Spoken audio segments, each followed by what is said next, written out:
sama-samang effort ng transport group, particular yung jeep, ng city government at para sa ating mga sumasakay at nahihirapang sumakay nowadays because of tumumal ang biyahe ng jeep. Tapos po, Yorme, bukod po sa libre pong sakay, nabanggit nyo po kanina, yung safety po ng mga commuter, ang pinakamahalaga po dito.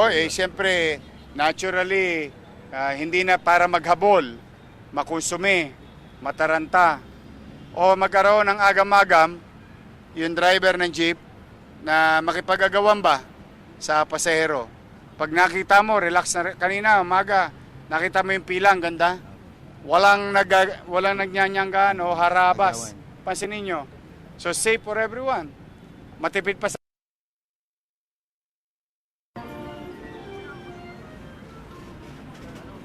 Pwesto na natin. Saan? Dito lang, sir. Dito lang, sir. Para. Yorme, good morning po. Saan tayo? Sir, dito na lang po, para malinap. Yorme, good morning po. Mondi Lopez po from TV5. Ayan, Yorme, pag-usapan lang po natin libre ng sakay po. Ayan. Meron ko ba mic? Para maliwanag? Okay po, ready po? Okay. Mondi po. Simulan ko na po. Okay, Yorme, simulan na po natin. Good morning Okay. po. Okay, Team Commute na nag-aabang ng libre ng sakay. Aba, dito lang tayo sa Maynila. Dahil sagot yan ni Yorme. Good morning po, Yorme. Good morning sa inyo at sa lahat ng ating manonood at lalong-lalo na sa ating mga kababayan sa lungsod ng Maynila. Opo, Yorme, pakwento naman po itong libre ng sakay natin nagsisimula po ngayong araw po. Itong libreng pamasahe na handog sa inyo ng taxpayers of the City of Manila. Inisip ito ng lokal na pamahalaan, dala ng, of course, alam naman natin yung crisis, pero nagpapatong-patong na yung nagiging suliranin ng taong bayan. Bukod sa ekonomiya, hirap na silang sumakay. Dahil marami na ring jeepney drivers na halos wala na maiuwing neto after boundary. At minsan, apektado pa yung boundary. So that's why we came up an idea wherein lahat makikinabang. Operator, garantisadong may kita, may boundary.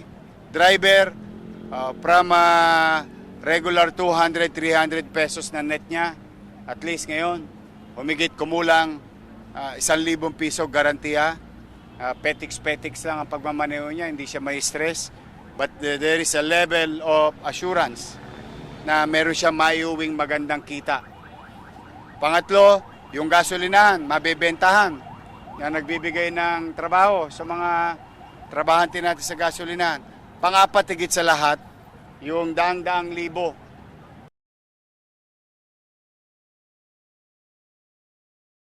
manggagawa at iba pang taong dadako at paikot-ikot sa loob ng Maynila. Today, Monday, is the start of 1 week of libreng pamasahe sa jeep sa Maynila. 1,097 participated at tinugon ang panawagan ng inyong lingkod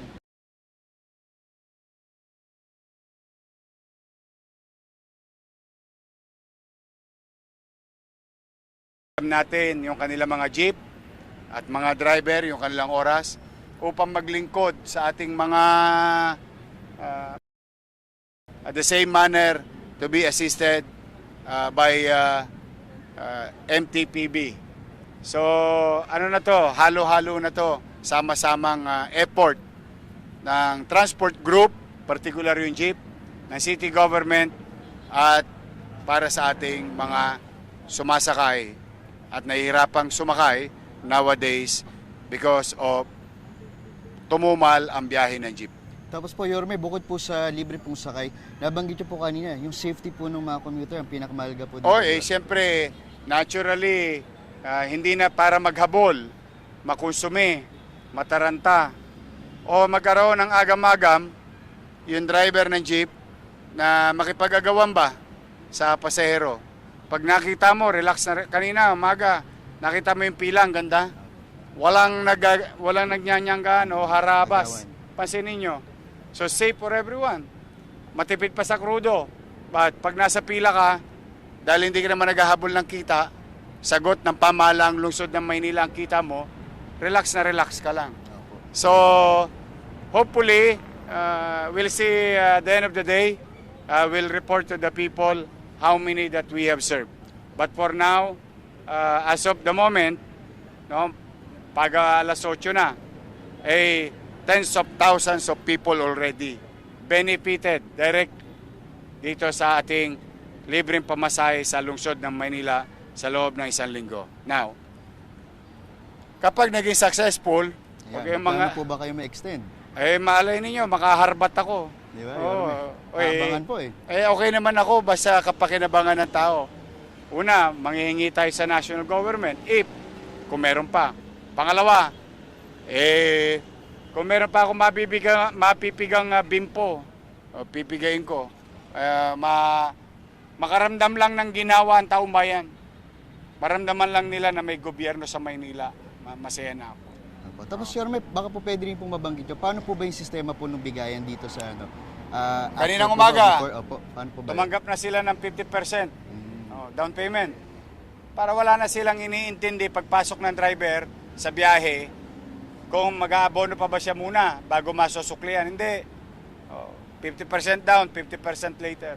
Opo. Ito sa ating mga driver, ako naman nakikiusap lang. Total, pinagmalasakitan na kayo ng pamahalaang lungsod. Pwede ba pakisuyo ko? Pagmalasakitan nyo rin yung ating mga mananakay. Wala naman na kayong iintindihin. Garantisado naman na ang kita. Isipin nyo, krisis ngayon, wala akong ibang hiningi sa inyo, kundi kung paano kayo bumiyahe na naghahanap kayo ng kita, ay ganun din ang gawin ninyo ngayon, pero may kapanatagan kayo dahil may kita na kayo pagtiklop ng araw ngayong umagang ito. Tapos Yorme, binabanggit din po sa amin na meron na po kayo nakatalagang mga taga Manila MTPB. na kasakay po. Kasama para nila. Siguradong babiyahe po talaga. Yun naman ang aking proteksyon Opo, sa tama. mga nagbabayad ng buwis. Na ang pananalapi nila habang ginagastos ng gobyerno ng Maynila, ito'y gastusing episyente, makabuluhan, at protektado ang taxpayers' money. Walang mapariwara. But still, I'm going to trust. Patuloy kong pinagkakatiwalaan ang mga nakausap kong presidente ng mga jeep at mga jeepney driver na sila, mga batang Maynila, itinatangos ko ng ilong na sila'y gagawa ng mabuti sa kapwa. Ayun, naniniwala ko doon. Opo, maraming po salamat po. Merong maga, may mananghali, may hapon, may panggabi. Ano naman kung ano yung schedule nila? Ano sila dyan, boy? Halinhinan. Alam mo naman ang buhay sa jeep. Minsan, isa jeep, 2 driver. So, duty ngayong araw na ito, 24 o 20, 18. Tapos bukas, isang driver na naman. Pero one thing is for sure, pagtiklop ng araw na ito, meron sila mapaghahari mo na sa pamilya. Ano yung may peace of mind. Tapos bagay naman na makagaangan ng taong mananakay. Mapa-estudyante o manggagawa. Yorme, ay, Pinuri po ng Malacanang yung inyong inisyatibo. Ano po yung reaction nyo doon sa pagpuri doon sa... Ay, salamat naman po. Nabasa ko nga yung sinabi ni Secretary, Executive Secretary Ralph Recto. Maraming salamat po. Yes.